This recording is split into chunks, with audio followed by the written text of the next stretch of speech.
It's the Worldwide Sports Radio Network. Worldwide Sports Radio presents the Haystack Show. With Mike Guido. Oh, and here we go on a Wednesday. It's the Haystack on the Worldwide Sports Radio Network, iHeartRadio, TuneIn Radio, WorldwideSportsRadio.com. It's good to have you in here on a Wednesday. Mike Guido, Evan Mazza, absolutely loaded today. Barrington Grant at 12:30. I talk a lot about coaching, and there's an aspect I think that I really didn't take into account as much as I should have, and that's my bad. But so I'm going to rank the coaches coaching the play. I did quarterbacks before, and I did teams, but right now I'm going to do coaching. That's coming up in about 15 minutes. But let's begin with this. We play Is He Worth It at the end of the show today. Let's begin with this, because I think that, we live in New York, and a lot of Joe Judge gets hired as the Giants coach yesterday, and everybody cares about it for a day, But the thing that really does, the thing that I find amazing is that most of the conversation, even in New York, doesn't revolve around Joe Judge. It revolves around Mike McCarthy. Okay, when Mike McCarthy got hired by the Cowboys, everybody went up in flames. Oh, my God, they didn't get Lincoln Riley. They didn't get Urban Meyer. Did they make a great hire? Oh, my goodness. Okay, I understand that there's a lot of people on both sides. I think that there's a legitimate argument for both, okay? When you think about why Mike McCarthy would be a good hire, he's proven. He's won a Super Bowl. He's a grown-up. He isn't going to cause too much drama, okay? He isn't overly rigid. He seems like he's trying to evolve in the game. He's studying a lot of film. He's got that shed at his house with a TV in it where he does nothing but watch film all day. There are a lot of reasons to like Mike McCarthy. And as for the reasons to not like Mike McCarthy, well, the Packers got better without Mike McCarthy. They did get better. Matt LaFleur won them a division this year. There was the issue with Aaron Rodgers. The reason to not like it, it wasn't the explosive hire. It wasn't Lincoln Riley. It wasn't Urban Meyer. It wasn't something that was just so beyond what you thought it would be. It is just simply Mike McCarthy. Here's the thing, though, that I want you to consider. I saw this on Twitter the other day, and I think that it actually speaks true. The best part about what Mike McCarthy is doing is that you can tell he's trying to be progressive in his thoughts. You can tell he's trying to evolve to what the game is. There's no doubt in my mind that Mike McCarthy can do that. Mike McCarthy's a smart guy. But we always kind of think of, coaches have an identity. Coaches will...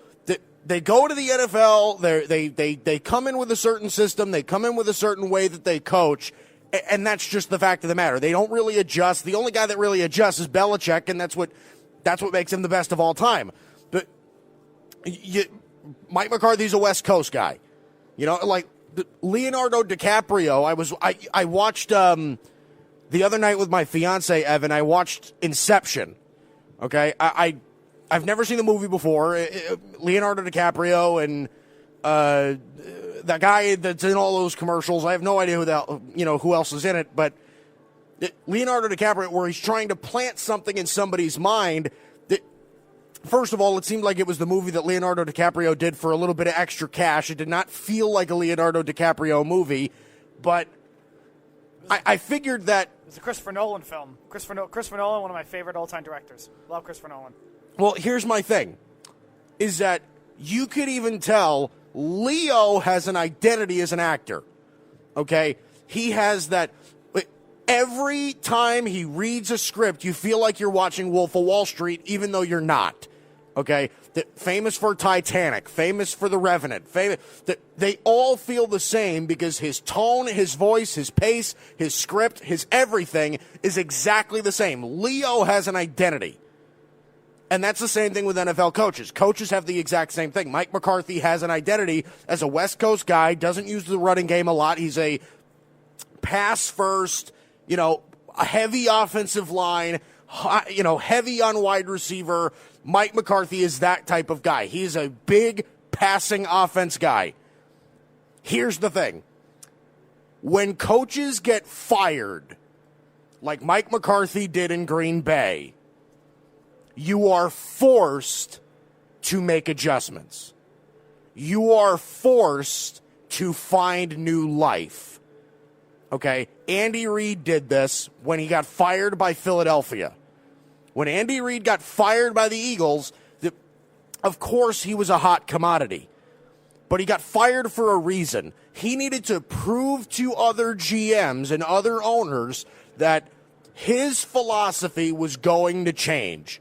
And it did. Andy Reid changed what he was doing and did it almost better than anybody when he got hired by Kansas City. Now he's a top 3 or 4 coach in the entire NFL. Okay? I have no doubt, and I don't think Mike McCarthy's as good of a coach as Andy Reid. But do I think Mike McCarthy can rebirth himself and give himself new life with the Dallas Cowboys? Absolutely, I do. So we're going to look at this. And again, you can also see this with the assistant coaching hires that he's making. I mean, he is putting together, truthfully, a coaching all-star team in Dallas. Okay, he hired Mike Nolan as the defensive coordinator. He was a really, really good defensive mind. Jim Tom Sula to coach the defensive line. That's a really great hire. That's Jim Tom Sula is a brilliant defensive line guy. You bring in John Fassel, who's the special teams coordinator for the Rams. John Fassel's one of the best special team guys in the history of the NFL. He's keeping Kellen Moore as the offensive coordinator because he understands Dak Prescott. He's putting together a great coaching staff. So you can tell he's not as rigid, he's not going to give you as much of a problem, and all of that stuff. This is why Jerry falls in love with him. He's letting Mike McCarthy do his thing, and it's working out here. They have a great coaching. They're building a great coaching staff. The offense is going to be tailor-made for what they want to do. I mean, there's a lot of reasons to like Mike McCarthy today, okay? And it's because of if Mike McCarthy wanted to survive in this league, he had a bunch of interviews. He needed to prove to teams that he was going to change his identity. He was going to rebirth himself, give himself new life. And that's exactly what Mike McCarthy did. So, as we're talking about that, I want to shift to this. Because I think that, Speedy Petey brought up something very interesting yesterday when we were talking to him. And he said, there's always that matchup in the playoffs that there's that upset that nobody really sees coming. Last year was kind of an anomaly. It doesn't really happen that often where, most of the postseason goes chalk. But this was one of those things where he said, we're going to be – I think that the Vikings could very well upset the 49ers in San Francisco. He said, listen, they beat the Saints in the Superdome. They're well coached. This is what they've been – they're playing at a really high level right now. The 49ers don't have a ton of playoff experience. He says, I feel like this one – is the one. This is it right here. And got to be honest with you, I'm not certain I disagree. I'm not certain I do. Okay, and listen, I love the Niners. I think the Niners are immensely talented. They're conceptually brilliant. There are a lot of positives to the Niners. But if we're going to talk about Minnesota, we're talking about the Vikings here. Think about this for a second. Minnesota has a very huge underdog mentality. They have this thing where Kirk Cousins can't play in big games. They don't play well late. They have a tendency to collapse. They make coaching mistakes in certain situations. They have a ton of talent, but some of it doesn't play well in the playoffs. That's what we're looking at here. And Kirk Cousins is going to be that guy who's going to have to overcome all of that stuff. What does this sound like? This sounds very Washington Nationals. Now, listen, I'm not saying that the outcome is absolutely going to be the same. But you can't deny the fact that this is kind of what it feels like. Okay, you think about the Washington Nationals, uber talented, that they always seem to get bounced early in the playoffs. They always seem to have these sort of troubles. This is sort of who they are. They're a get in the playoffs as a wild card. They can even win the division, but they never pull through because they've got guys that don't perform well in big games. They make managerial mistakes, the organizational dysfunction, all of that stuff. And also just heartbreak. The Brett Favre interception, the Blair Walsh missed kick. Well, right. The 98 NFC title game. Getting blown up by the Eagles after the Minneapolis Miracle.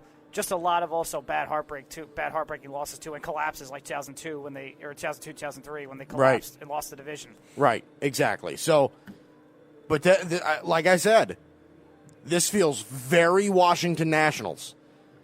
I'm not saying the Minnesota Vikings are going to go into San Francisco and absolutely dismantle the 49ers. But do I think it's possible? Yeah. Okay, this feels very Nationals-Dodgers. Okay, the Goliath that is the 49ers, the uber-talented, super functional, really well-coached, ton of young talent. I mean, depth through the wazoo. Minnesota seems like the underdog that's got a couple of stars and could beat them. Can go into their building and beat them. I don't think this is crazy. I really don't. And then they're going to get a matchup in the next round with Seattle or Green Bay, who both have problems. Listen, if Minnesota can beat San Francisco, there's no reason why they can't go to the Super Bowl. There really isn't. Okay, they are automatically, if they beat San Francisco, they automatically go into the NFC Championship game with a more talented roster and, in some instances, possibly the better coach, better system. This is not going to be a crazy assumption. Minnesota feels very Washington Nationals, very underdog, and a lot of these teams that have this underdog, nobody believes in us mentality can make deep playoff runs. So the way I see it right now, don't rule out the Minnesota Vikings. They feel very, very underdog Washington Nationals, possible World Series Super Bowl champ. They can. They do. This is the exact same situation that we were seeing in Major League Baseball. Don't rule out the Minnesota Vikings. All right. Plenty of stuff to go over today.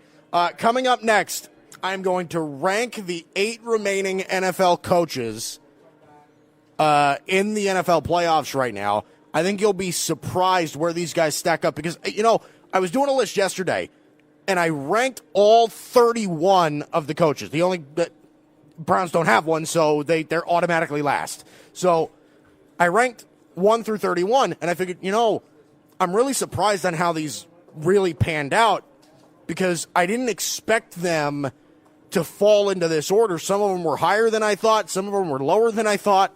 I was thinking, God, there's a lot of things that are just different right now. So playoff coaching rankings coming up next. It's the Haystack on the Worldwide Sports Radio Network. You're listening to the Worldwide Sports Radio Network.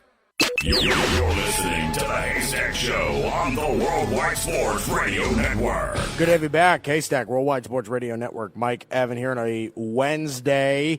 I can't do winners and losers anymore because there's no more regular season, so I've got to figure out more stuff to do. Can't do winners and losers for the postseason? No.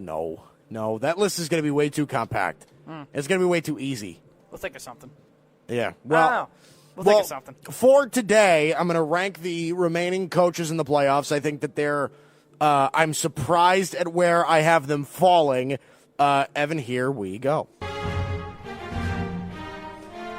All right, number 8 is Matt LaFleur, Green Bay Packers. Now, here's the thing. They go 13-3 in the regular season. They get a first-round bye.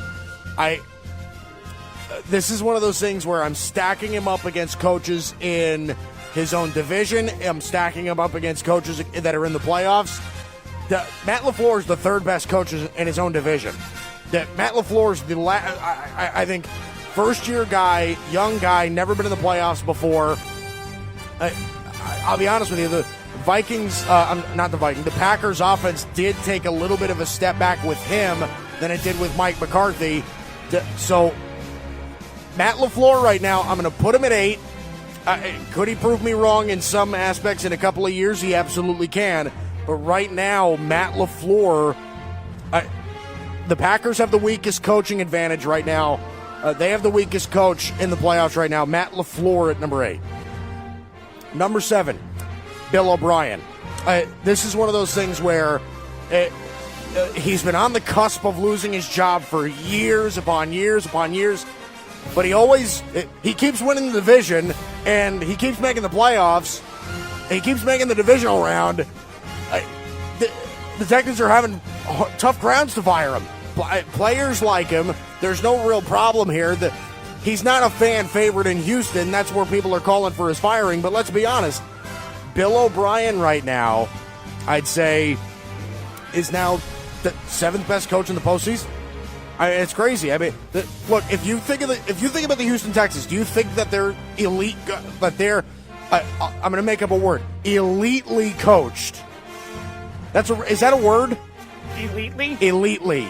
I doubt it. I don't think it's a word, but definitely elite's a word, not elitely. Elitely. Elitely. Yeah, I'm making up a word. Put it in the dictionary. That's right. It should be a word. It should be a word. But Bill O'Brien, number 7. Number 6, and this is where I think we're getting into really solid coaches. So I feel like I'm kind of disrespecting these guys a little bit. Number 6 is Mike Zimmer. And I'm shocked by that because Mike Zimmer did an amazing job against the Saints. I think he's a brilliant defensive mind. He's a guy that can really make adjustments quick early in games. He can make them throughout. He's put together a really great roster. He's got a really good culture. He's created a lot of stability in Minnesota. Here's the thing about Mike Zimmer is that he doesn't pop. He's just a really good head coach. There's nothing really crazy about him. So give me Mike Zimmer, Minnesota Vikings at number 6. Number 5, I've loved this guy since last year, Mike Vrabel. I am such a Mike Vrabel guy, it's not even funny. Okay, the culture that he's instilled in Tennessee, I think, has been incredible. He's been absolutely phenomenal as a head coach. He's built a really nice defense. The players absolutely love him. He's a boy. He's a guy's guy. They absolutely love. I mean, Taylor Lewan keeps saying that he keeps doing it for the boys, and I love that culture. It feels like a brotherhood with Mike Vrabel. I am a huge fan of what they're doing over there right now. And again, culture is 90% of what happens in the NFL. Give me Mike Vrabel at number 5. All right, now we get into the top half. Number 4, and again, this is where it gets really shocking. Number 4 is Kyle Shanahan. Kyle Shanahan is conceptually brilliant. He's brought a really good culture to San Francisco. The players love him. There's schematically, he's been phenomenal. He makes adjustments almost as good as anybody in the league. Kyle Shanahan's just young. That's his only knock, is he's young. He's a little inexperienced. He doesn't have playoff experience. Kyle Shanahan right now, I put at number 4. But he's probably a top 6 or 7 coach in the entire league. Number 3, Pete Carroll. Now, Pete has totally rebirthed himself. He was not this good. He went to the NFL, then left the NFL, went to USC, rebirthed himself, goes to Seattle, and has created a really, really stable situation with the Seahawks. He really has. Russell Wilson, he was able to make the decision of, all right, I'm going to let go of my defensive guys because I got to get Russell Wilson and I got to keep him here. And Russell Wilson's the best quarterback in the NFL. And there you go. It's working for them because they're winning playoff games without that much talent. It is Russell Wilson, not a lot of talent, and Pete Carroll is partially responsible for that. Pete Carroll is number 3. Number 2, this is where it gets down to the nitty-gritty, Evan. Number 2 for me is Andy Reid. Now, here's my thing. Andy Reid, probably as brilliant of an offensive mind as there is in football. The thing is that he's created a great culture. Players love him. He has all the accolades. It's not about that. It has everything to do with postseason success. There is that little thing on Andy Reid's resume where he just can't win the biggest game. And it really is a shame because he's a tremendous coach. Tremendous. I mean, it literally is not a problem with him other than the biggest game at the end of the year where their season is on the line. He always finds a way to fall short. But schematically, he's brilliant. I think that Patrick Mahomes is not Patrick Mahomes without Andy Reid. He's been able to find ways to win without much of a defense. That to me is incredible. Andy Reid is number 2. And the number 1 is your guy, John Harbaugh. I'm telling you right now, John Harbaugh, right? I would take John Harbaugh over everybody in the playoffs. And here's my thing. When I did my rankings, I had John Harbaugh as the 3rd best coach in the NFL. 3rd. The only 2 that were ahead of him were Bill Belichick and Sean Payton. That was it.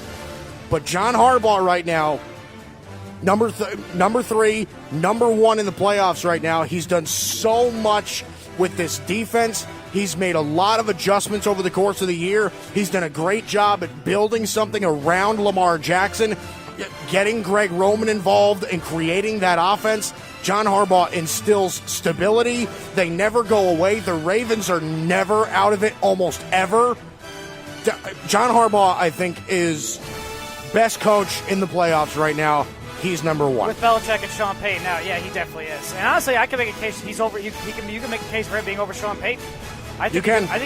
And you wanted him fired last year. Well, again, like I did not. I didn't have any confidence. If there was think about it, I didn't have any confidence in him that he could coach Lamar Jackson. I didn't have really much confidence that he could actually make Lamar Jackson to what he had to be. So here, but he's proven me wrong on that. He's proven a lot of people wrong. Let me do this to you for a second, because it's not your birthday anymore. Oh, okay. So I see how it is. Saying John Harbaugh should have gotten fired a year ago is your worst sports take ever. I felt that was your worst sports take. I felt if you want to say, I've had worse. Trust me, I've had worse.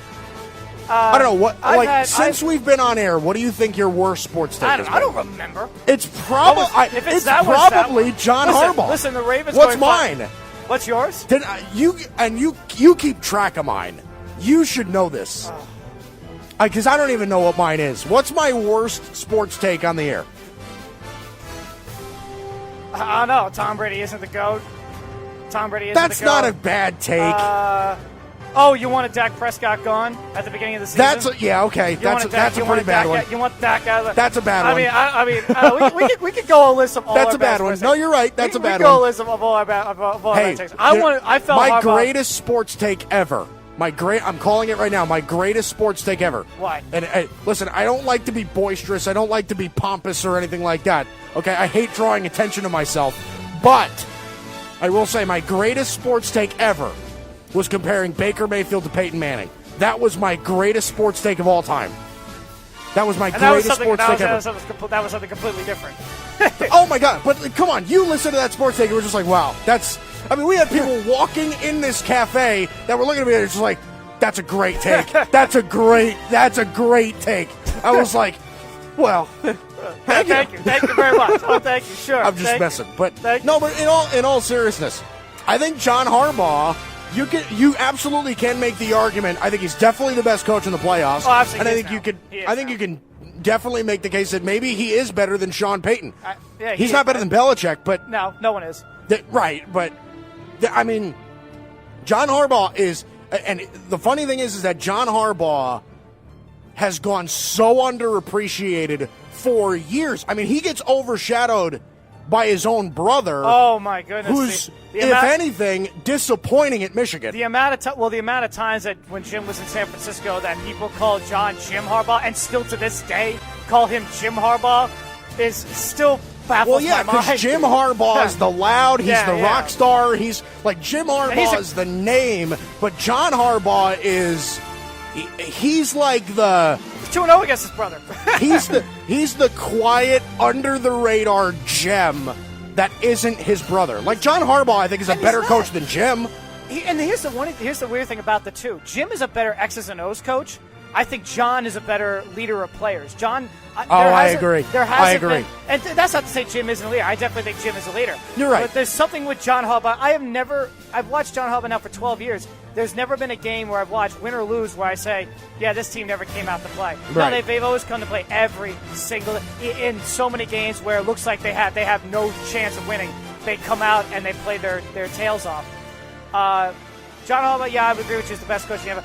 Right now, remain in the playoffs. Andy Reid, yeah, I agree with you. Number 2, because of the fact that he's had 20 years of postseason failures and numerous NFC championships. Still a tremendous football coach. Yeah, you know what the funny thing is that I think and Harbaugh's from the Andy Reid coaching tree. Yeah, right. A student beats out the teacher. Yeah. But Harbaugh, Reid, Carroll, and Shanahan 1 through 4 on this list. I think we're 3, 4, 5, and 6 on my actual list. So Bill O'Brien is the interesting one. I don't obviously elitely. Is he elitely? No, I don't think he is. He is not elitely. But he's certainly a good coach that if he would have hit the market tomorrow, I think he'd be hired right away. No, well, I think this is a guy he's had success with. Look at the quarterbacks he had before Deshaun Watson got there. Brandon Weeden, Ryan Fitzpatrick, Case Keenum, Tom Savage, and he was able to have relatively decent success going to the playoffs in 2013. You're right, but and 2015. I also make the argument about Bill O'Brien that Houston, it hasn't been terrible, but it also hasn't been great. That's right. True. They always fall short. I can agree with that. When he left New England, he was kind of a mess. When he left Penn State got better without him. It's just. Bill O'Brien has a lot of negative on his record. And I got nothing against Bill O'Brien, but he does have a lot of negative on his resume. If we're looking at the Penn State stuff, he did have to go to a Penn State He went into program a system after Paterno where that whole exactly. He did have to go into that environment, and I do think he did a decent job trying to get them. I'm not saying he did a bad job. I'm just saying that Bill O'Brien went in, and Penn State was average. And then James Franklin comes in, and Penn State turns it into a top 10 program again. Sure. You know what I mean? There's a lot of comparative mismatches. But if Bill O'Brien became available with the 5 teams that we're looking at, coach, I think certainly all those teams would have been calling Bill O'Brien and said, "Hey, we'd love to have you. Hey, come in for an interview." I certainly believe that. I think Bill O'Brien. I agree with you. Bill O'Brien is a good head coach, a really good coach, not a great coach so far. Especially now with having Deshaun Watson, I think it's his job to at least this season, especially, get to the AFC Championship game. Now he's got a tall task ahead because you got to go to KC and beat them, and Andy Reid and beat them.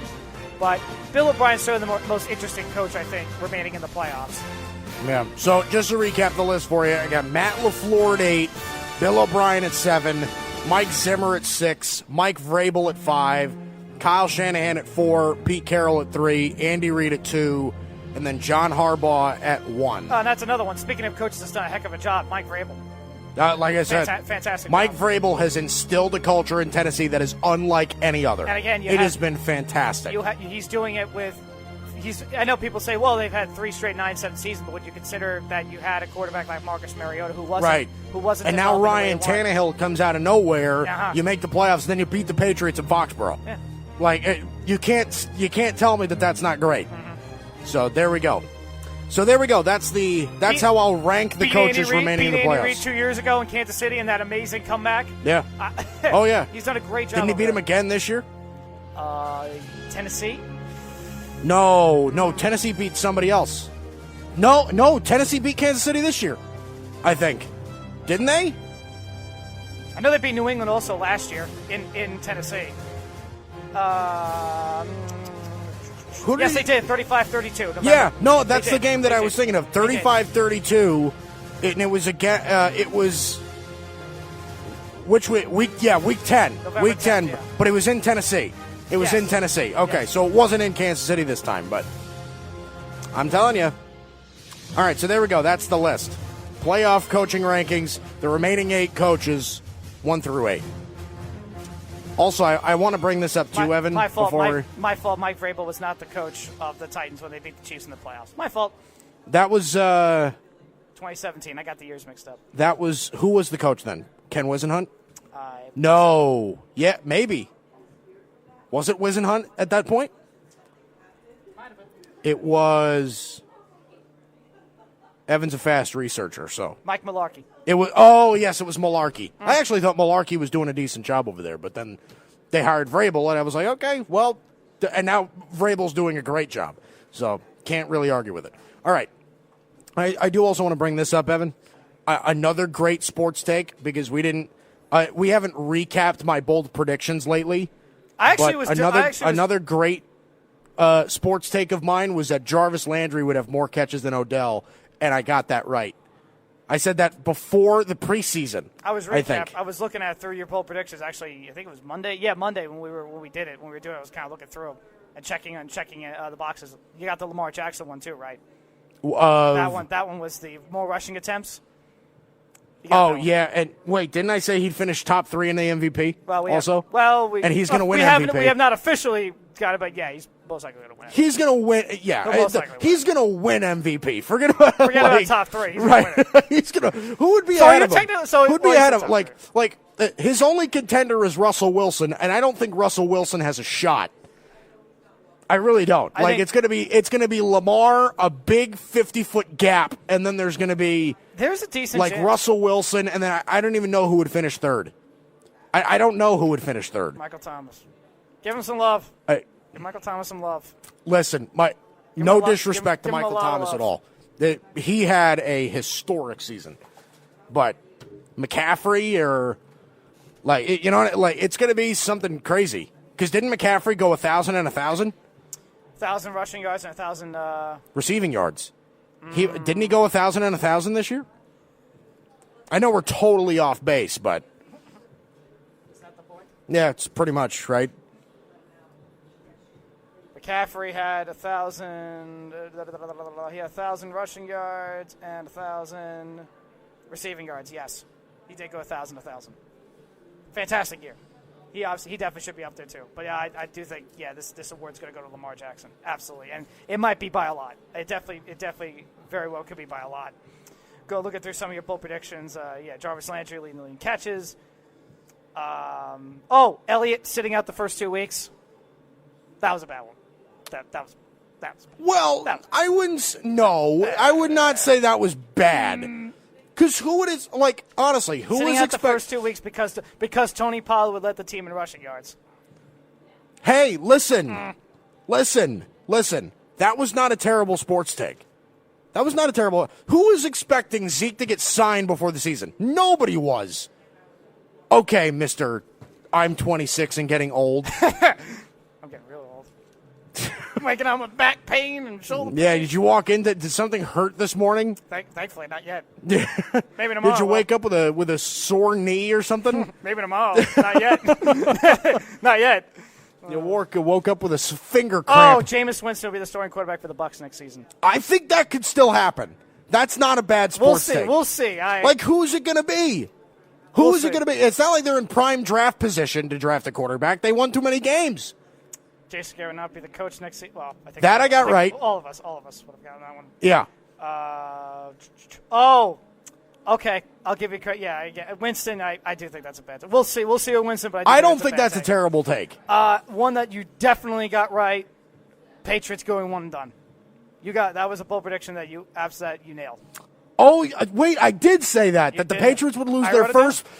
I didn't think it was going to be in the wild. Yeah, I know, but I didn't think that would be in the wild card round, but it was. Still counts. It was. That's crazy. They were 1 and done. I'm a genius. Jets will get their first win after the Dolphins get theirs.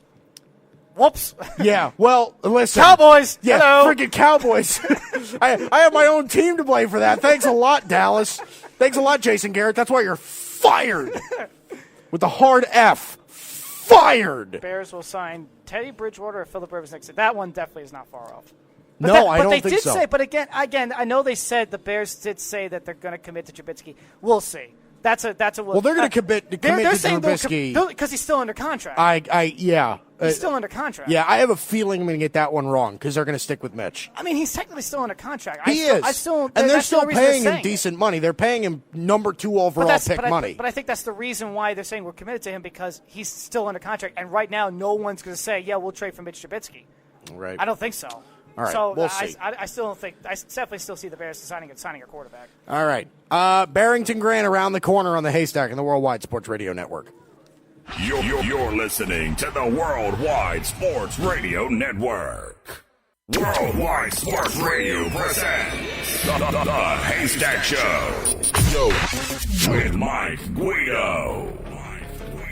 Here we go. Hour number 2. Haystack, Worldwide Sports Radio Network, iHeartRadio, TuneIn Radio, WorldwideSportsRadio.com. Mike Guido, Evan Mazza on a Wednesday. Absolutely loaded today. So the most well-rounded sports conversation in sports media with Barrington Grant. I'd like to call him Sports Talk Barry, but that name, that handle, that trademark already exists, so I can't really do that. But Barrington Grant, U.S. Sports Pages. Barry, you and I are in agreement and disagreement on a lot of things, but there's I obviously know which topic we want to start off with first, right? Barry, do we have you? Do we not have him? Back. All right. If we don't have him, we'll try to get him back. All right. I'll send you the number. We'll try to get him back in the interim. All right. So in the meantime, let's go to the news with our interim Big J journalist Evan Mazza here on a Wednesday. All right. Well, we actually talked about before earlier in the show the Mike McCarthy coaching search for his assistants. And he's apparently on his way to hire Mike Nolan as his defensive coordinator. McCarthy looking to interview expect to hire John Fossil as special teams coordinator after he coached the Rams for 8 seasons. Kellen Moore expected to remain the Cowboys offensive coordinator. Mike Nolan, I think, is a great hire. I've always been a fan of Mike Nolan. Yeah, he has a past history with him. Yeah, that's a great hire. I think, like I said, Mike McCarthy is building an all-star team of coaches. It really is. John Fossil is maybe the best special teams coordinator in the league. And with as far as what's been going on with Dallas, their special teams has really been a problem. It's really been an issue. So we're getting to a point where, listen, Mike McCarthy might not have been our first choice, but he's making a lot of decisions that people like. He's making a lot of decisions where I think it's going to positively affect this team.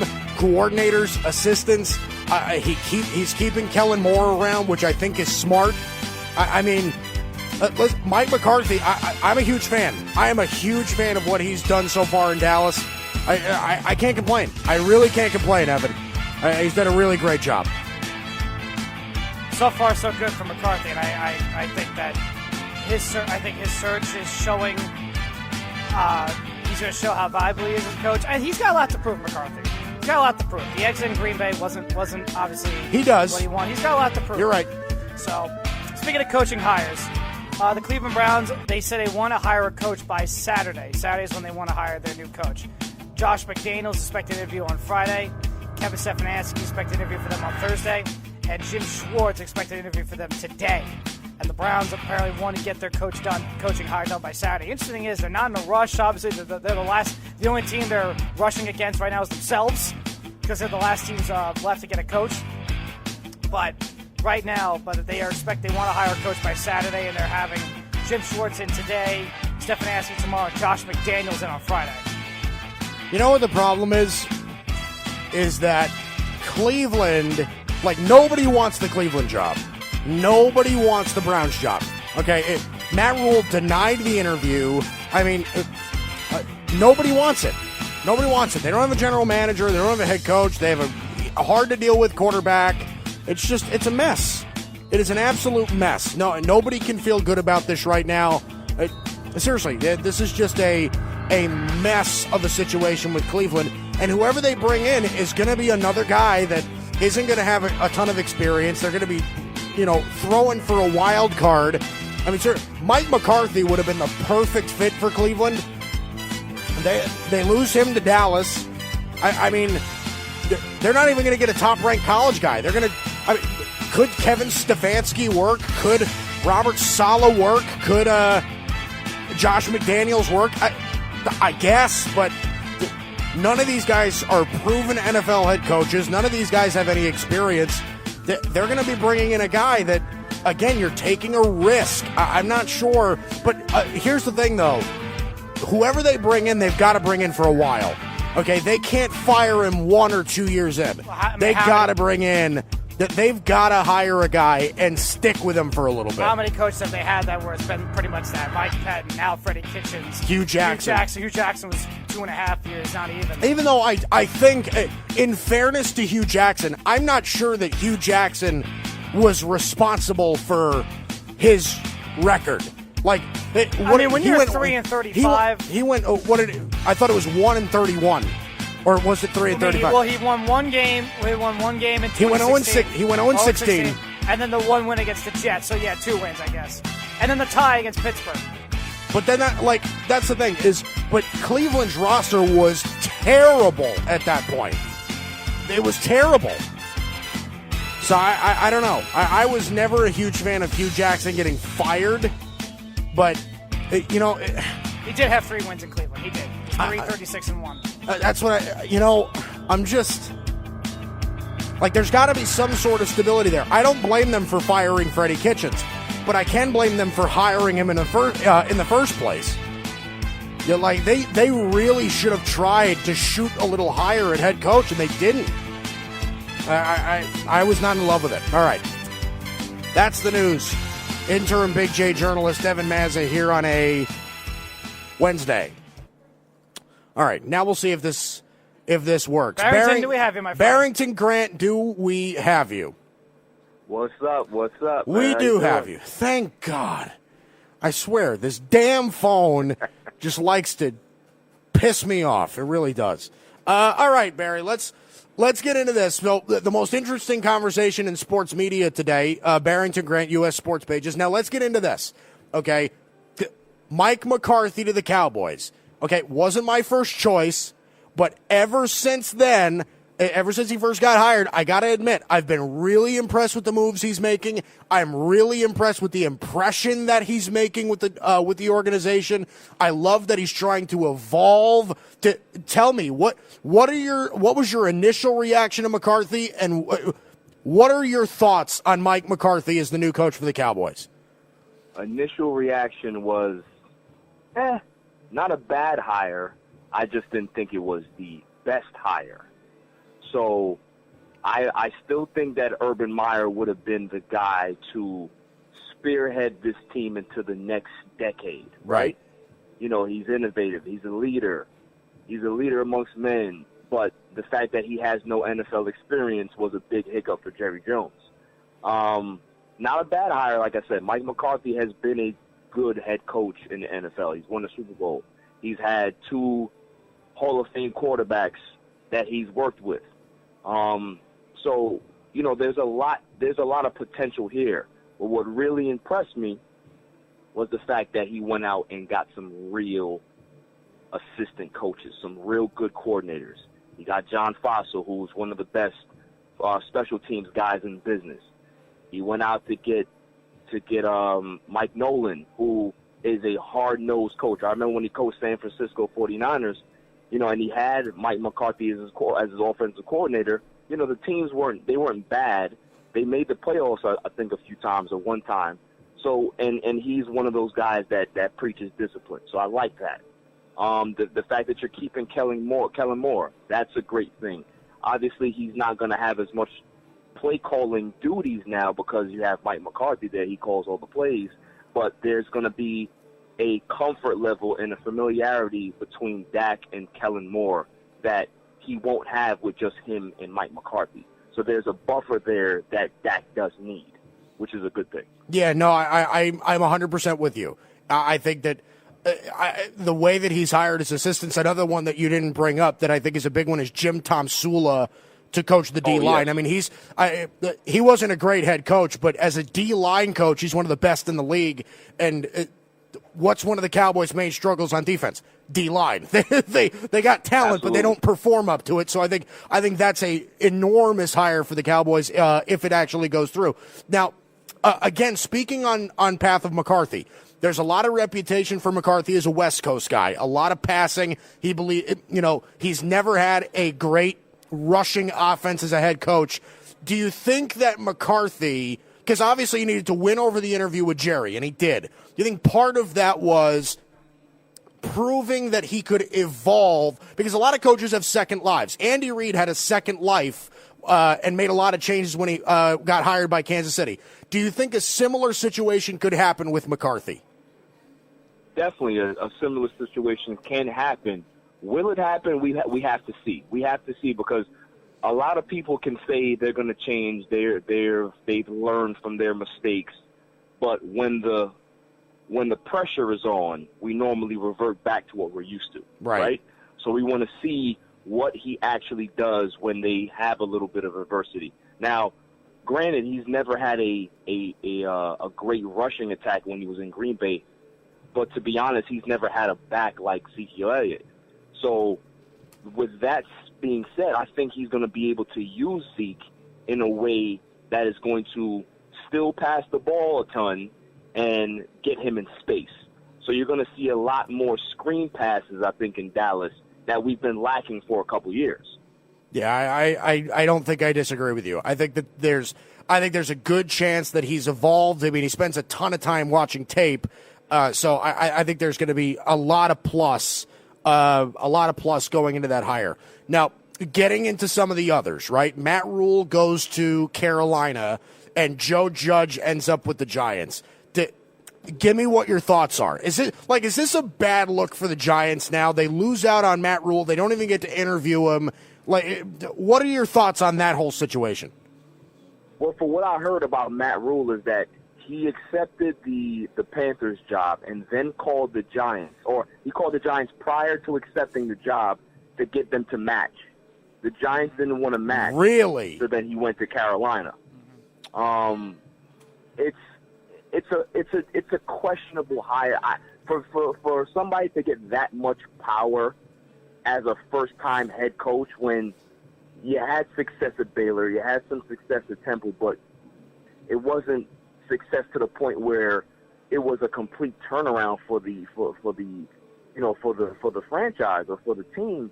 I don't know if that's going to be a great hire for Carolina. As going with Joe Judge with the Giants, that's another one where it's a little iffy to me. Obviously, he coached special teams. So when you're a special teams coach, you speak in front of the entire football team. Right. So it's kind of like the head coach where you're addressing all facets of your team.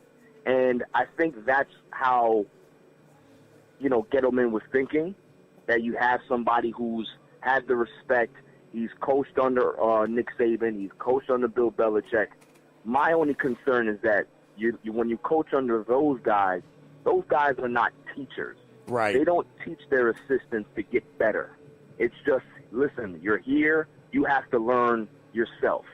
Andy Reid, his coaching tree, he teaches his coordinators and his coaches. And his coaching tree is unbelievable. Successful at the next level. Oh. For Doug Peterson, Matt Nagy, John Harbaugh. Right. I mean, it just the list goes on with Andy Reid. Right. So I think I'm in total agreement on you there.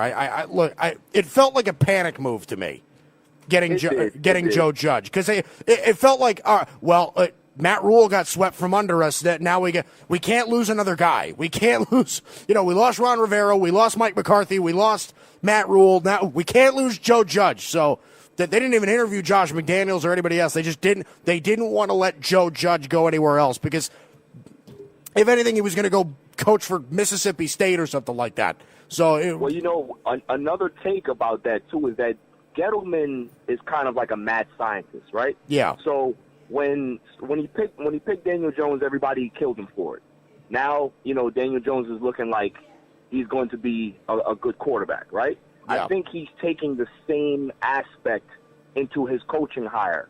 Look, I'm going to pick this guy from obscurity, and he's going to be the next best thing, and you guys are going to thank me later. So, there's a little bit of, hey, watch this type of situation with Dave Gettleman. Yeah, it really is interesting. Fire Pat Shurmur, kept Dave Gettleman. We'll see how that turns out in the coming year. All right, I know you and I have had a massive disagreement on this, but I think Tom Brady's best case of action is to retire, and then if it isn't to retire, it's to remain with New England. What do you think is the likely scenario, and what do you think is the best case scenario for Tom Brady? Likely scenario is that they part ways.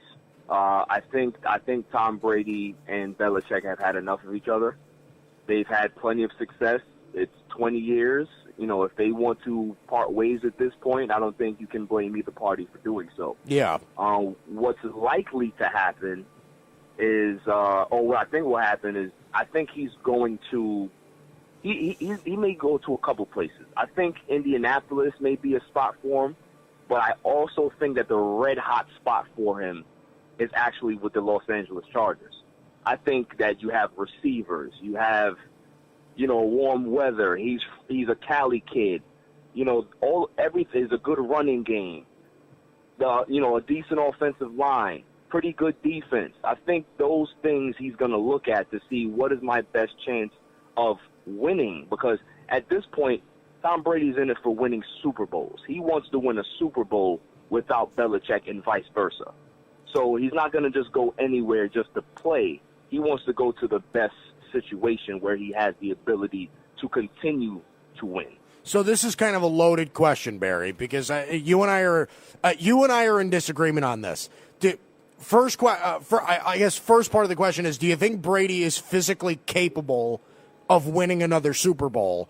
And the second part of the question is: do you think it matters to Brady who gets credit for the Patriots dynasty? And do you think that's why he's entertaining leaving New England?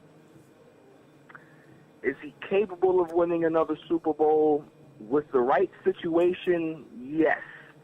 But, who knows? I think he still has a little bit left in the tank. If we learn anything from history, Peyton Manning looked like he couldn't throw the ball 5 yards. And that defense was so good that it allowed him to continue to make mistakes, but they kept winning. And they won a Super Bowl because of it. Right. So there is some precedent here that he can do this, yes.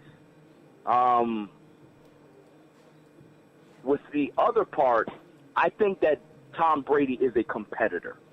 First off, I think the reason behind his drive or his ambition to keep playing is that he's always been doubted in his career. At Michigan, he was never the guy. When he got drafted in the 6th round. Then now it's attached to, well, you can't win without Belichick. So there's always some level of doubt with Tom Brady's career that he always plays with that chip on his shoulder. So I think that's what really drives him to continue to play. I don't really care. I don't think he cares too much about the narrative in regards to who takes full responsibility. Right. It may play a little part in it, but I think his competitive spirit is what drives him more than anything.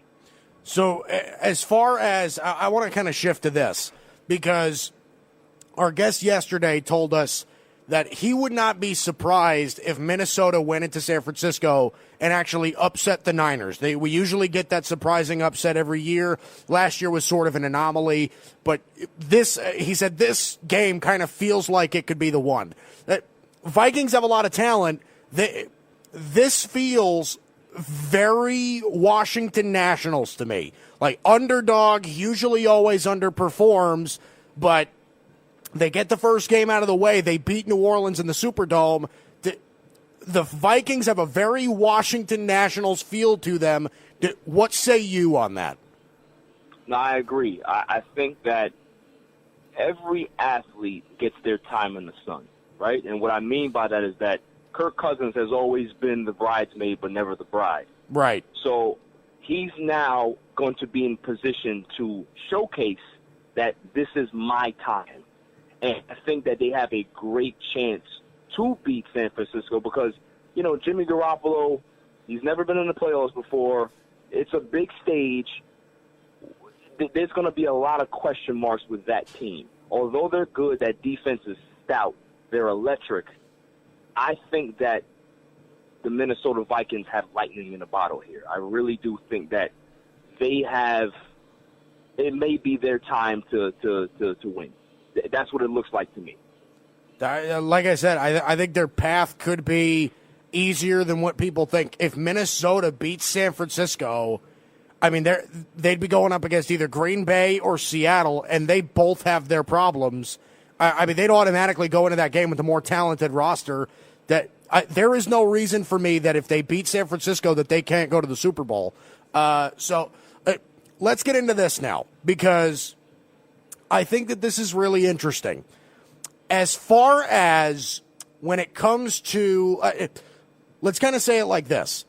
Do you feel the Patriots dynasty is over? I didn't hear that. What you said, Mike? Do you think the Patriots dynasty is over? If the Patriots do... Yeah, do you? Let me see if I can rephrase this a little bit. Do you believe that the Patriots dynasty is over? Oh, yes. For what it is, for what we know it to be, these 20 years, definitely it's over because that sustainability that they had, those division titles, the run that they've had in regards to, having first-round buys for a decade. I mean, there's never been another team to do these things. Mm-hmm. So in that retrospect, yes, it's definitely over. Now, can they retool and be another dynasty?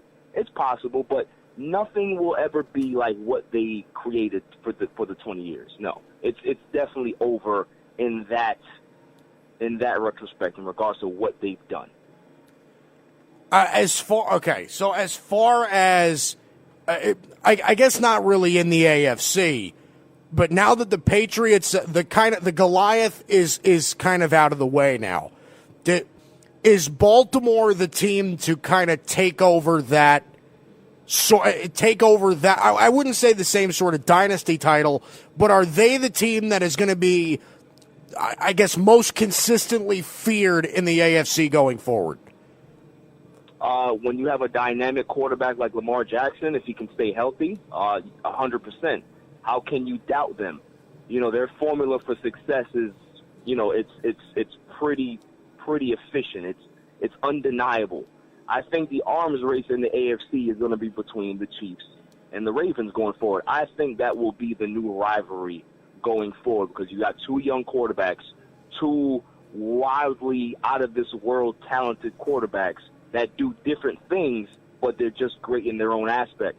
That's going to be the arms race in the AFC for the next 5 or 6 years, I think. And see, there you go. I'm telling you, Evan.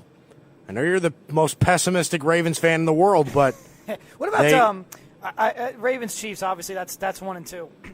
What about Houston? I look at Houston and you see Deshaun Watson, you see DeAndre Hopkins. They still have a good defense. We talked about Bill O'Brien before in the previous segment. Can Houston got blown out by Baltimore early in the season. They actually did beat Kansas City. Can Houston eventually get there with the Ravens and the Chiefs? Because we feel like we've been waiting on that with the Texans for a while. Yeah, the thing about the Texans with me is that there's something missing. I don't know what it is, but you look at Deshaun Watson. He has all the talent in the world, but they throw these stinkers in the playoffs that just leaves a sour taste in your mouth. And they almost had one against Buffalo. Mm-hmm. The offense looked terrible for 3 quarters, and then they woke up. Can they continue to do that week in and week out? You're not going to be able to do that against Kansas City. You're not going to be able to do that against Baltimore. You have to start looking like a contender, looking like a Super Bowl contender. They don't have that look to me. They're a very good team, but I think that they're a tier lower than the Ravens and the Chiefs to me. All right, Barry, before I let you go, I'm going to ask you to make picks. So one-word answers, Texans, Chiefs, who do you like? Chiefs. Titans, Ravens. Ravens. Vikings, Niners. Vikings. Wow. See, that's two in a row.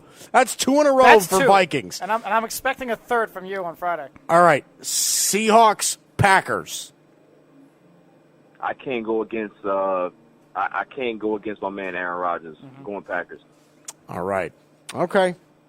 All right, that's not terrible. I think God, that Vikings-Niners game has got me messed up.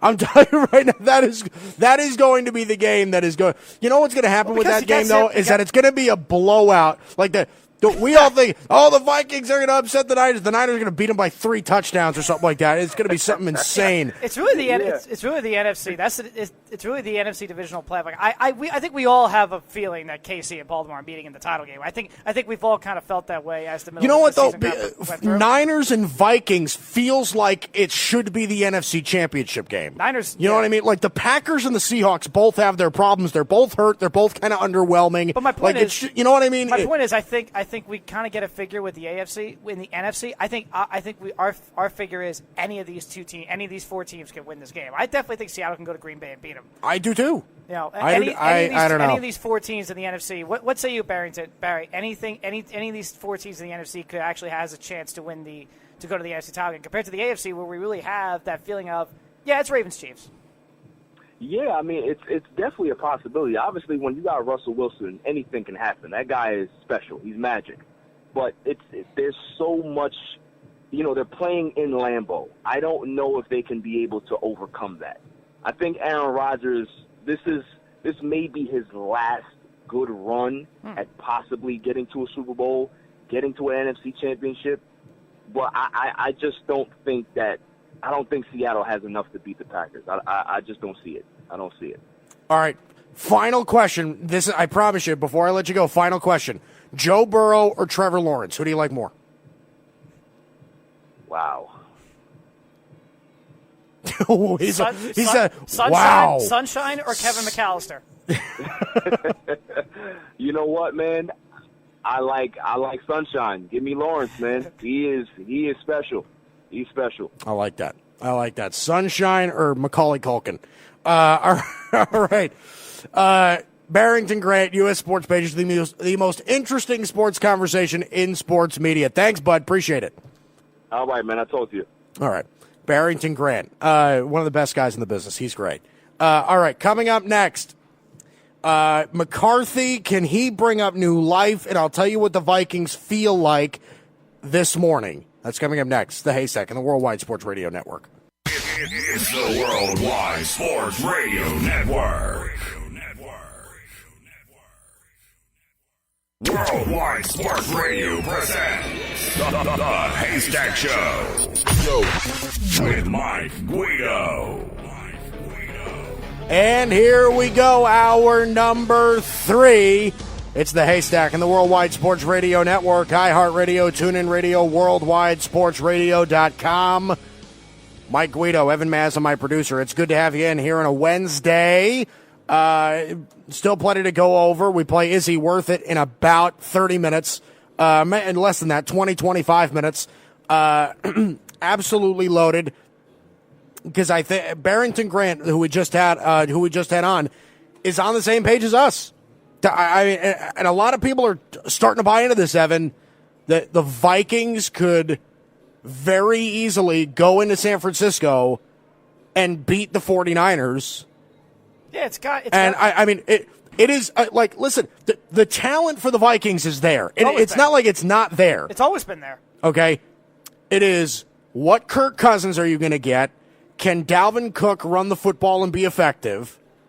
I mean, I would not be surprised if the Vikings beat San Francisco. I would not be surprised. And that's what it all comes down to. It's always going to come down to Kirk Cousins. Kirk Cousins against the Saints, 61.3 completion percentage, 242 yards, a touchdown, 96 quarterback rating, had obviously the huge drive in overtime to win the game. And that's what it's all going to come down to. It's all going to come down to Kirk Cousins. And can he, and that's why the Vikings signed him. The Vikings paid him this money, the contract a year ago, to help them lead them to a Super Bowl. Right. It's why they moved on. And it took some time for Vikings fans because they fell in love with Case Keenum. A lot of Vikings fans fell in love with Case Keenum. They loved him. They didn't like it when the Vikings let him go to Denver. And they brought in Cousins. It was like, oh, we're bringing in Kirk Cousins? Oh, right. What did he do in Washington? So, and there was still a lot of sentiment with Cousins with the Vikings fans and Cousins last year. Right. Now this year, again, it's up to Cousins to prove everyone wrong. And it's on his shoulders because this is a Vikings team that could win a Super Bowl. Right. Losing on Monday Night Football to Green Bay, that was big. Like that was, and Kirk was terrible that day. That couldn't happen, losing to Green Bay on Monday Night Football. And I think going into this game on Saturday, I believe the game's on Saturday. Yeah, Saturday. I think it's the first game. Oh, so yeah, it is the first game. It is at 4:30 on Saturday. It's the NBC game, so it's Al Michaels and Chris Collinsworth. So just to give you an idea, so these playoff games, it is Vikings Niners at 4:30 on Saturday. That's the NBC game. So that's Al Michaels, Chris Collinsworth, those guys. Right. Titans Ravens is a CBS game at 8:15. I'm going to believe that that's Nance and Romo. It's not actually. It is not Nance and Romo. It's Iron Eagle, Dan Fouts, and really and Evan Washburn. Yeah. So it's Iron Eagle and Dan Fouts for that game. Yeah, and I believe So that means Texans Chiefs is Nance Romo. Is Nance and Romo at 3:05 on Sunday. Mahomes Watson gets the A team. That's Mahomes Watson. That's going to be a great one. You get Nance and Romo. And then Seahawks Packers at 6:30 that's the Fox game. So that's Buck and Aikman. Yes. So there you go. I mean, I don't hate that. That's really solid. All right. And I look at San Francisco again. How does this young 49ers team handle a first round bye? About a week, 2 weeks off, a week off really, 2 weeks off. How do they handle a first round bye? How do they handle home field advantage? Yeah. You can't come out slow. If they do, Minnesota will take advantage. This is going to be really fun. I think I'm going to. We're gonna enjoy this weekend immensely. I'm really intrigued by Green Bay, Seattle.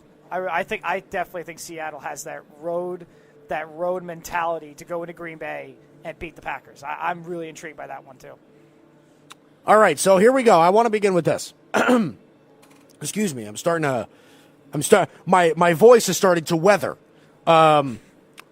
So we live in New York, and the Giants, they hired Joe Judge, who's a former special teams coordinator. He's the former wide receiver coach for the Patriots. Almost took the Mississippi State job. He now gets hired by the New York Giants. That's all fine and good. Okay, I find it amazing how I live in New York and Joe Judge getting hired by the Giants, people care about for about a day. Okay, I find it amazing that the big story that is eating up the headlines in New York has nothing to do with the Giants. It has everything to do with the Cowboys. Okay, everybody cares about Mike McCarthy to the Cowboys, what that means, all of those things. Now, I want to preface this because there are a lot of people on both sides of these arguments, and I think that they're both valid. Okay, there's a lot of people that like Mike McCarthy, a lot of people that don't like Mike McCarthy. Okay, the people that do like him are on the page of, well, he's Super Bowl winner. He's a proven guy. He's great play caller. He instills a good culture. He's a grown up. There's a lot of he's a great offensive mind. There's a lot of people that like Mike McCarthy, and that's where the people that like him are coming from. The people that don't like him are, well, he was the safe hire. He's not Urban Meyer. He's not Lincoln Riley. He's not a home run. Right? The Packers record got better without McCarthy. He had that little thing with Aaron Rodgers that was going on. I mean, there are questions. He had some interviews already that he didn't get hired from. Mike McCarthy has gone through a lot, and that's what the people are thinking that don't like him. Here's the thing that I think people need to start considering. Coaches have an identity. They have identities, right? They come from a certain system. They come from a certain tree. They grow up as a coach in a particular fashion, in a particular system. That's fine. But most of the time, you need to adapt to a new system, right? I watched Inception a couple of nights ago with my fiance. Okay, it's Leonardo DiCaprio. It's the mind control dream movie. It's really weird, but it's really good. And I'm watching it, I'm just like, well, first of all, this looks like the movie that Leonardo DiCaprio did for a little bit of extra money. It did not look like a Leonardo DiCaprio movie. But the thing I find funny about Leo is that every time you watch a movie with Leo in it, you feel like you're watching Wolf of Wall Street. Okay, the tone, the pace, the energy in his voice never changes. It is always kind of the same, right? Everything is Great Gatsby. Everything is Wolf of Wall Street. Everything is The Revenant. Everything is Titanic. Everything is the same when it comes to Leonardo DiCaprio. He starred in a lot of famous, really, really famous movies. You know, everything is Romeo and Juliet with him. It is very Leo. He has that identity, okay? And he doesn't really stray off it. But it's that way in the NFL, too. A lot of coaches stick to one thing. But coaches need to adapt. They need to evolve into a certain thing. This is one of the things that I'm liking about Mike McCarthy, because he's showing you things that he's willing to adapt. Okay, the big shed thing at his house where he does nothing but watch film. Okay, he proposed in the interview with Jerry Jones that he wants to throw in a huge analytics department. I mean, this was never Mike McCarthy. Okay, Mike McCarthy needed to rebirth himself. He needed a second life, right? Andy Reid, when he got hired by Kansas City, needed a second life. When he got fired by Philadelphia, he needed to recreate himself, and he did, and now he's he recreated himself as one of the top 3 or 4 coaches in the entire NFL. This could be the same deal with Mike McCarthy. Now, I don't think that Mike McCarthy is Andy Reid. I don't think he's as good as Andy Reid, but do I think that he could have a similar trajectory? He absolutely can. Okay, this is one of those things where he's never had a running back like Ezekiel Elliott. So he's going to have to try to commit to the running game. He loves Dak Prescott. He's keeping Kellen Moore around. I think he's being very progressive in his thoughts. Also, the way that he's hiring assistants is really important. The defensive coordinator Mike Nolan, really tough defensive mind. Okay, Jim Tomsula for the defensive line. John Bones Fossil as the special teams coordinator. He's bringing in a lot of veterans, a lot of proven guys in this coaching staff. He's building a coaching all-star team. So far, I understand that he wasn't most Cowboy fans' first choice, but everything that's been going on, he seems like he's doing a lot of things right now as a Dallas Cowboy head coach. Listen, I woke up that morning, I was like, oh, Mike McCarthy. I wanted Lincoln, I wanted Urban. I'll be fair. That's how I reacted. But since then, I've kind of warmed up to the idea. All right, he hired this coach, and he hired this coach, and he's doing this, and he's doing that. He seems like, Mike McCarthy feels like the hire is getting better, and it's because he's recreating himself. And that's something that I think is incredibly important going forward.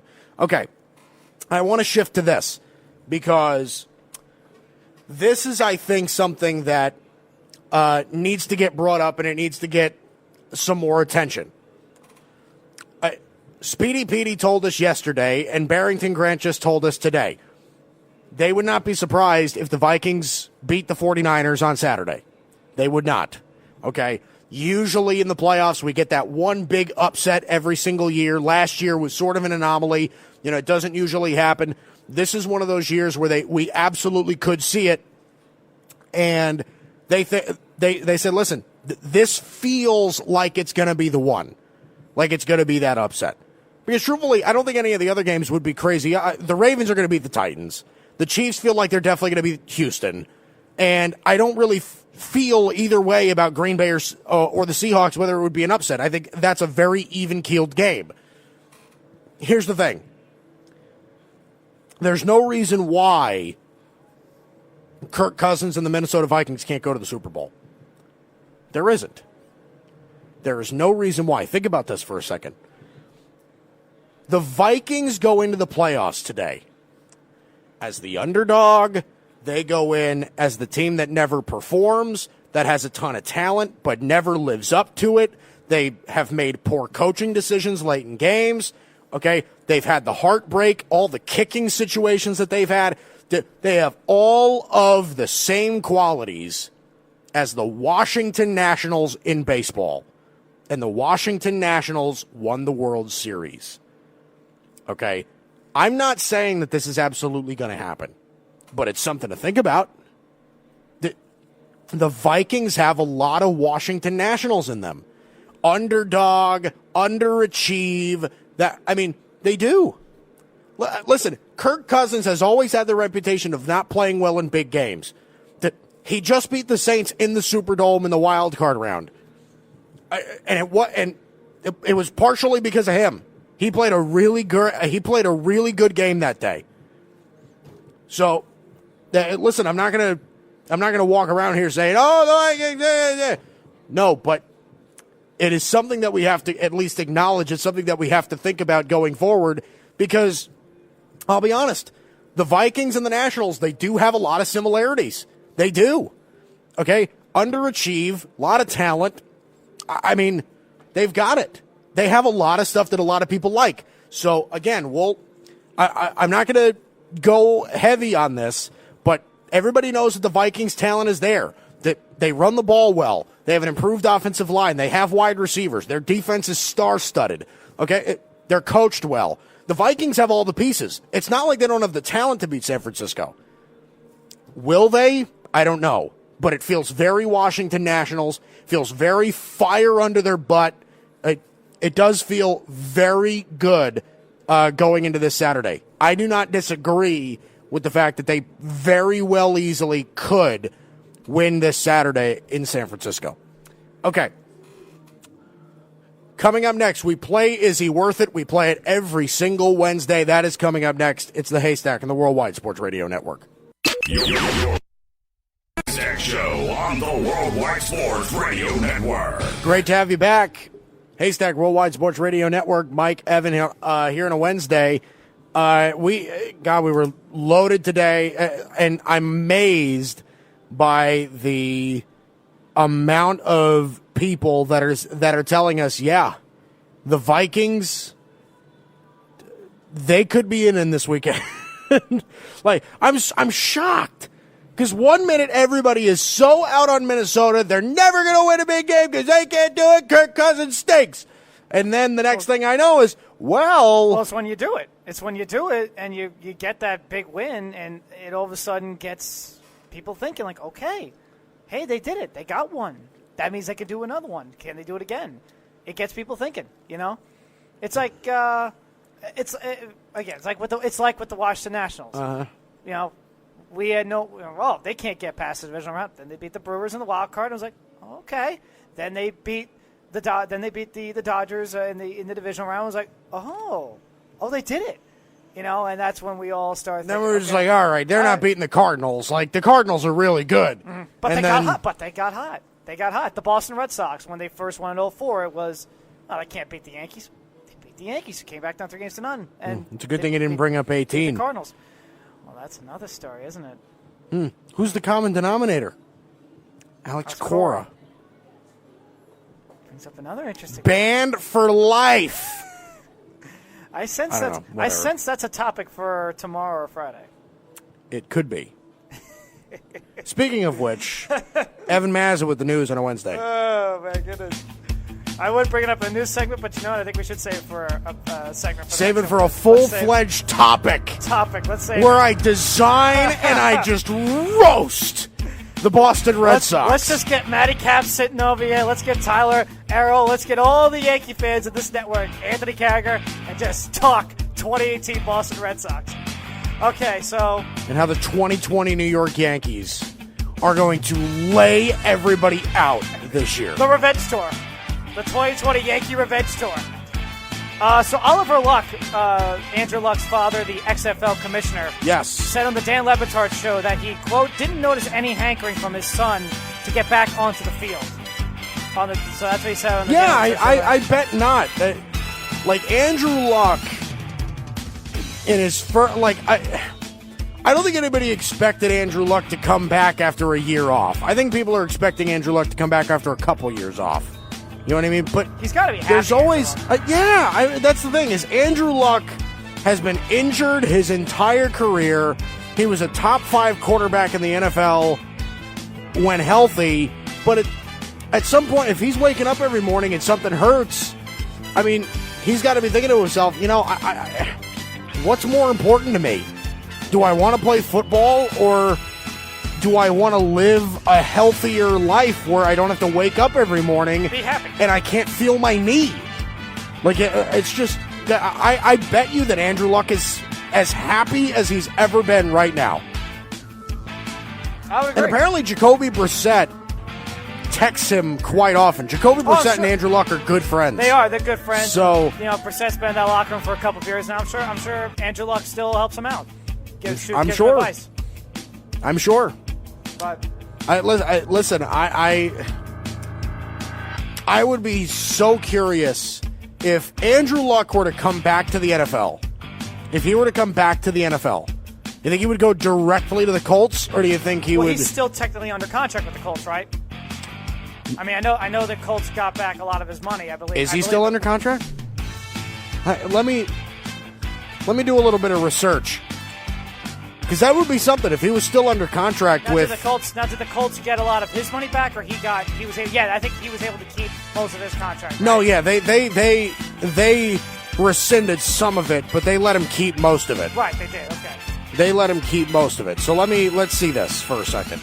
So Andrew Luck, if this is going to work. Yeah, it is.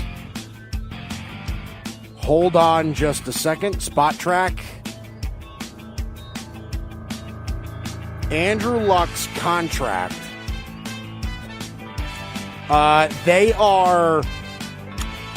They're not paying him. They're giving him his signing bonus next year. Okay. And that's it. That is all he's getting is his signing bonus. He's getting $6.5 million next year from the Colts as well. And Irsay, or I guess this year it's 2020. And Jim Irsay said recently, we are going to go to the offseason to proceed if Andrew is officially retired. Like, he's not coming back. So, well, they have to. They can't treat this as if Andrew will come back. No. You've got to treat this as if Andrew is never, ever, ever coming back. Well, I also think just by the sense of Luck is technically still under contract with the Colts. Like, if he were to retire, he'd be still a Colt. I think just by based off Irsay's comment. Well, let's say Andrew Luck isn't under contract, right? So let's say after this coming year, let's say he doesn't come back, right. So he's no longer under contract with the Colts. Do you think he would go straight? Do you think he would have straight loyalty to Indianapolis, or do you think he would entertain free agency and see who gives him either the most money or wherever he wants to go? Like, because I feel like Andrew Luck is the kind of person that would give the Colts they would give the Colts the first shot. Of course, I think he would too. I think he would I don't think he's going to come out of retirement. I think he's happy. I think he's living a nice, healthy life. I think he's good. I think if he comes out of retirement, it's going to take another. But he's going to sit out another 2 years or so. If he were to, I think he would think about going back to Indy first. That's the team that drafted him. That's the team that did treat him well during this whole during his injury stuff and the injuries and his retirement. They treated him really well. I definitely think he would consider going back there at first. I think he would too. And if it did come to that, where the Colts find a new franchise quarterback, and they're saying, you know what, Andrew, we like so and so, we'll trade you. Hey, listen, if Colts get Trevor Lawrence, buy Andrew Luck. Yeah, I get that would be it. Whether it's Lawrence, Justin Fields, maybe they take one this year. It would be, and Andrew decides to come back. It would be, listen, Andrew, we like so and so, we'll trade you, but you've done so much for this franchise. Give us a target, give us a spot, and we'll try to get you that. Well, they would have to sign him again. Sure. Sure. They would have to sign him to whatever contract he'd want, which was going to be expensive, and then they'd look to trade him. But I feel like if the Colts said, "Listen, we're just going to try somebody else," I feel like Andrew would just say, "You know what? Then I'll just go. I'll go to free agency and I'll sign somewhere else. Don't even worry about it." But interesting. All right, what's next? So speaking of contracts, Anthony Davis, this was expected. Declined a max offer contract from the Lakers. They offered him a 4-year, $146 million extension. Yeah, that was expected though. Yeah, and it will make him an unrestricted free agent. No one within league circles is expecting to leave the Lakers in the offseason. He will be eligible to receive a 5-year, $202 million max deal this summer. So that's his max. Well, yeah, that's the thing is I don't think he's going to leave the Lakers. People around the league don't believe that. People don't think he's going to leave the Lakers. They just think he's going to wait till free agency so they can give him the extra year with the max. So this was expected. The Lakers tested the waters. Would you sign the contract now? They're expecting him to say no. And then there you go.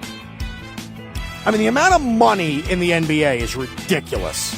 I mean, seriously, a 5-year, $202 million.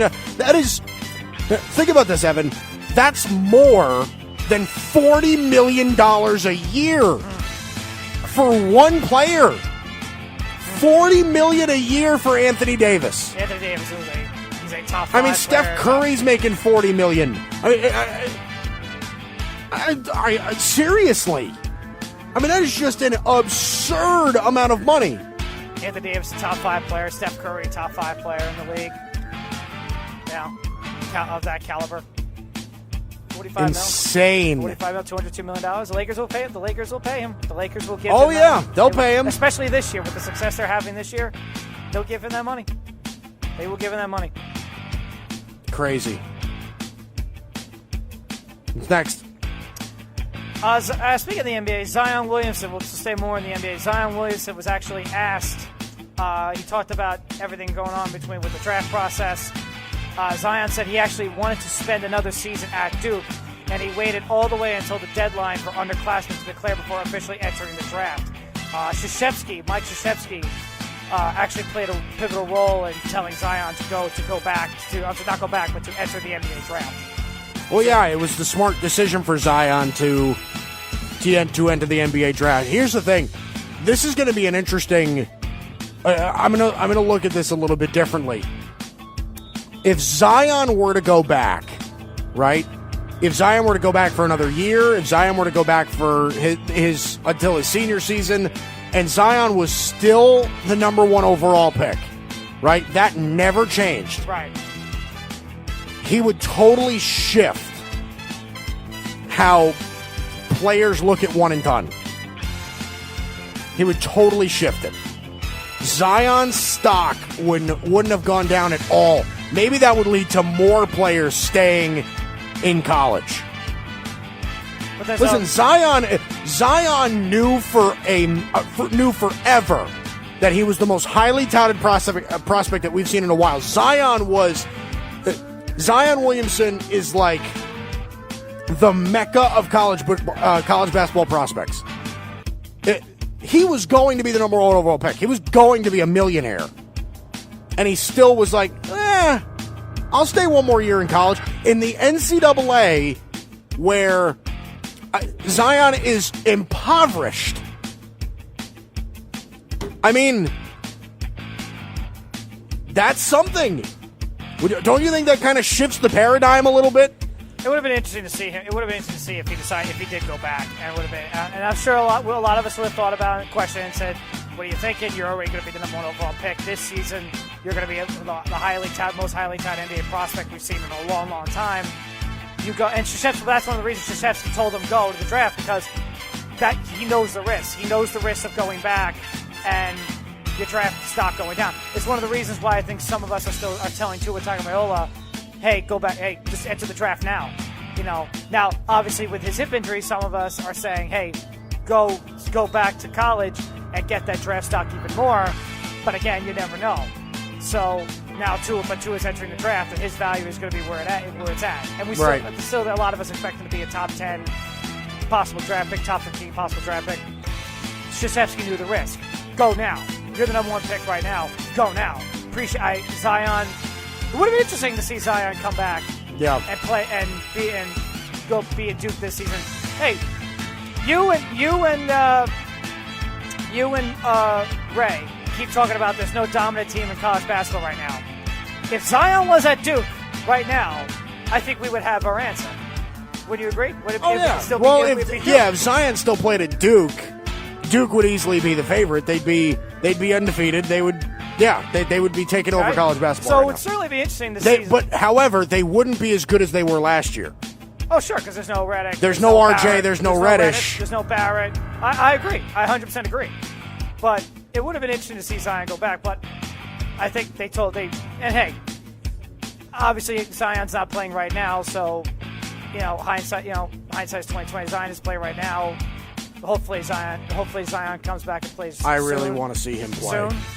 But it would be apparently Zion's like ready to go, but the Pelicans are just being super be cautious. 100%. That's all the Pelicans are saying. We want you to be 100%. Yeah. All right, that's the news. Interim PJ journalist Evan Mazza here on a Wednesday. All right, before we get into is he worth it, I do want to break some news as well. NFL draft news. Georgia quarterback Jake Fromm has officially declared for the NFL draft. Mm-hmm. So Jake Fromm is in. He is declaring. He's Mel Kiper's number 5 ranked quarterback. He is Matt Miller's number 6. So we'll see. We'll see. I still think that Jake Fromm in New England makes a lot of sense. That makes a lot of sense. Smart kid, would be fantastic for the Patriots. I think it makes a lot of sense. All right, let's play it. Is he worth it? We play it every single Wednesday. Here we go.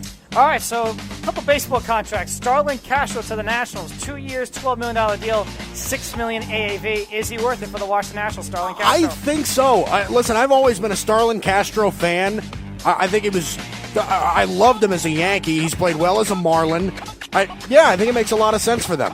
You can move him around the infield a little bit. They needed a guy to play second base. Starlin Castro could be that guy. Yeah, I'm into it. And the Nationals, of course, are still waiting on Josh Donaldson. Pretty much, we're all waiting on Josh Donaldson to see where his destination is. Oh, Minnesota, yeah. We're Nationals. waiting on a lot of guys. Donaldson, Ozuna, Castellanos. I mean, we're waiting to see a lot of guys where they go. 1 year, $6.75 million deal yesterday for Robinson Chirinos to the Texas Rangers. So is he worth it for the Texans? What was it again? 1 year? 1 year, $1.75 million contract. Yeah. Listen, Chirinos, you can make Robinson Chirinos is probably a starting catcher in this league. He probably is, right? He's not going to hit for average, but he's going to hit. He might hit 30+ home runs. I would take that for $1.5 million. I would take Chirinos. Yeah. The New York Mets signed Dylan Betances to a 1 year contract, $10.5 million. Early Christmas gift. I believe they signed this contract on Christmas Eve or close to Christmas Eve. Might have been on Christmas Eve.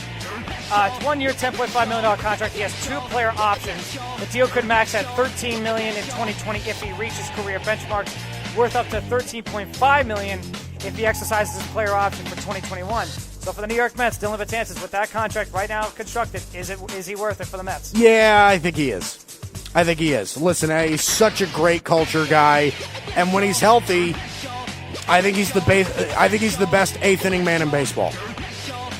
I'm into it. I like him. Will Harris. Mets are getting a good guy. I agree. This is the deal they had to make, in my opinion, with the Mets. Will Harris signed a 3 year, $24 million contract with the Washington Nationals.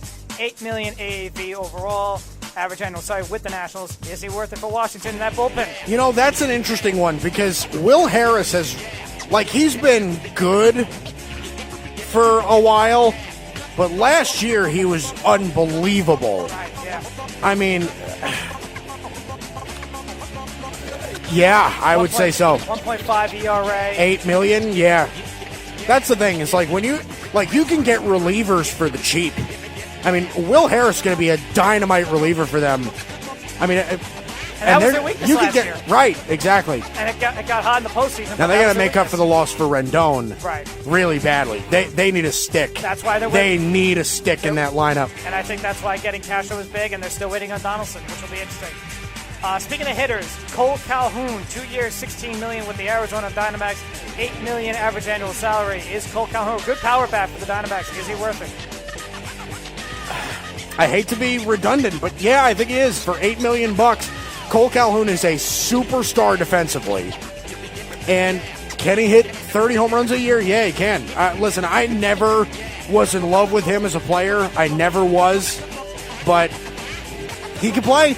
He can play for $8 million. He could definitely start in your outfield. I had no problem with that. Edwin Encarnacion back to the White Sox. Yeah, Edwin Encarnacion to the White Sox. 1 year, $12 million. Is he worth it? Yes. Yeah. This is getting pretty easy. Like, all these guys are pretty worth it. I don't think that anybody signed a bad contract. No. 30 plus home runs a year. And he's not going to play first base, but he's going to be in your DH spot for your entire season. He's going to hit 30-plus home runs every year. Yeah, of course. To the NFL and to the NFL, Marcus Peters signed a 3-year, $42 million contract, $14 million AAV with the Baltimore Ravens. He's back in Baltimore. Eric DeCosta locking him up. Is he worth it for the Ravens? I expect this to be another. Yeah. Yes. Yeah. Listen, I would have said no if he was still playing like he was with the Rams. But since he's been with the Ravens, he's been unbelievable. Seriously, he's been one of the best corners in football since he went to the Ravens. He's been great. $13 million a year. You're not necessarily breaking the bank for him. I like it a lot. He's been great. And considering what the Ravens got for him, Eric DeCosta did a fantastic job with that deal. Whitney Merciless, 4 years, $54 million, $13 million AAV to re-sign with the Houston Texans. Is he worth it? What is it again? 4 years, $54 million, $13 million AAV for Whitney Merciless. Here we go. We finally have our first no, he's not. Okay? He's going to be turning 30 next year, and he's a 6-sack-a-year guy. Listen, I'm into paying pass rushers, but I'm not into paying big money for pass rushers unless they're highly productive. Whitney Merciless, if they didn't trade Jadeveon Clowney, was going to be the third best pass rusher on his own team. I wouldn't have paid him that much money. Now he's the second best pass rusher on his own team. I mean, he's not great at getting after the quarterback. He's just okay at getting after the quarterback. I wouldn't have paid him that much money, no. Let's go to some of the new coaches. The one coach that we know his contract is Matt Rule. His contract with Carolina is 7 years, $62 million, $2.5 million signing bonus. So with that contract, is he worth it for the Carolina Panthers, or will he be worth it for the Panthers? I do. I think he is. Listen, Matt Rule is a program builder. He's a franchise builder. You're going to have to give him time. I absolutely think he's worth that money. And again, Matt Rule has done such a great job at the college ranks. Great hire by the Carolina Panthers. You can start over with him. I think this could be a dynamite hire. Dynamite. The two big free agent quarterbacks is Brady and Drew Brees. Let's go to the two other free agent quarterbacks that we were talking about during the season. Jameis Winston's up first.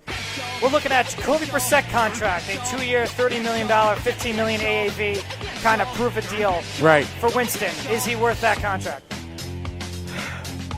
How much is it again? Brissett's contract was 2 years, $30 million with $15 million average annual salary. So we're looking Winston at that range. I wouldn't give Jameis Winston anything more than a 1-year deal, so I'd say no.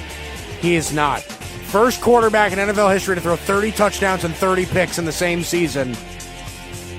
Like I said, a prove-it contract to me is a 1-year contract. Give him a 1-year deal, see if he can do it again, see if he can become a better decision maker. If not, then 1-year deal. I'm not going anything past 1 year. Does Marcus Mariota get the same thing, 1-year deal to prove it a starter, or 1 year, $3 million deal as a backup, kind of like a Case Keenum contract? Keenum was 1 year, $3 million with Washington. I think Mariota is going to get closer to Case Keenum. Really, I think Mariota's days as a starter are more than likely over, unless he rebirths himself like Tannehill did. He probably does get that short-term contract, and it'd be worth it. He's a former starter. He's had good years in the NFL before. I mean, Marcus Mariota would be one of the best backups in the NFL. Worth it. Give me one more. Anthony Davis rejected the 4-year, $146 million as expected from the Lakers. His offseason projection contract in the summer is 5 years or over, and of course $202 million. We were talking about before, Anthony Davis, is he worth that money? Yeah, he's going to get? He is. I hate to say it, but he is. Like that is just an absurd amount of money, but Anthony Davis is an incredible player, generational type talent, 28-13 every year. I mean, he's unbelievable, and he fits with the Lakers perfectly. He could be the next great Laker. Yeah, he's worth it. All right, so there we go. That's Is He Worth It? We play it every single Wednesday here in the Haystack. Evan Mazza, my producer. I'm Mike Guido. This is the Haystack and the Worldwide Sports Radio Network. We'll be back tomorrow. We'll see you. You're listening to the Worldwide Sports Radio Network.